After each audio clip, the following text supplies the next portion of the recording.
While Trader here, I want to talk about a few things today. I'm not going to show a bunch of my trades, but what I am going to do is do a quick review on what I see as my mistakes were.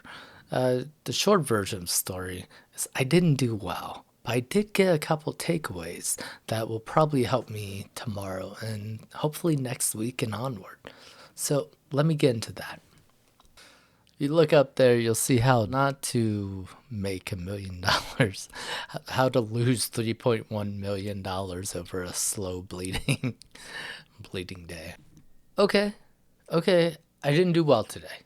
Look, I'm down my 1R or whatever today, and it's starting to get to me. It really is. But I'm gonna try to take a deep breath and go with the flow and see what we can do. It started last night on the 1 minute. I took a trade when we hit this red. I tried to short it here with my stop somewhere about here. It tagged out. That put me about $30 under. And then this morning, I really got sloppy looking at this entry. This was the trade that makes the most sense right here. If we look at our 730, 723, really coming into here, I would have targeted the 25, but just going to this arc and to the high. I was going for this, but I kept getting wicked out. And I think the reason I got wicked out was because my heart is bearish, but the chart was bullish. And so now I'm just watching to see what happens. Um, right now I'm mostly my heart's still bearish, but I mean we really should be coming up here. This was my target today. This is really where I wanted to see it go for today. And I'm thinking it might do it tomorrow, or it's gonna just dump out immediately. But what I'm expecting is for price to look really bullish. Maybe we get some good news, and then oh no, bad news, and then we dump out. So I didn't do great today.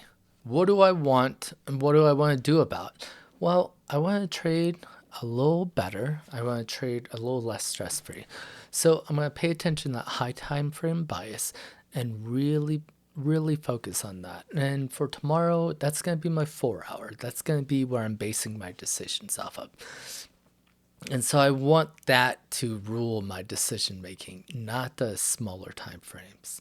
Number two, I'm having a problem in which I'm getting wicked out, and it sucks. It's because my entries are just poor. I only have $30 risk per trade. That is nothing for a micro. So my entries really need to be close to exact. Right now I'm doing market orders. And for me to be closer and more exact and maintain that good risk level, I need to start executing limit orders. Limit orders will allow me to have a better buffer on my risk side while still looking toward my target. And then the last thing I want to work on tomorrow is I've gotten sort of lazy about my trades. I journal and I've been recording, but I stopped printing out the trades and what I see and analyzing them. So tomorrow I will be capturing each trade, and in my journals I will be printing those out and then annotating correctly. It's I trade so much better when I do this, and I don't know why I stopped. I was just trying to maximize time, right? I'm trying to learn how to record myself. I'm trying to learn how to do X, Y, Z, and I've gotten lazy. But now I have these 3 ideas I'm going to pursue, and we'll see what happens tomorrow.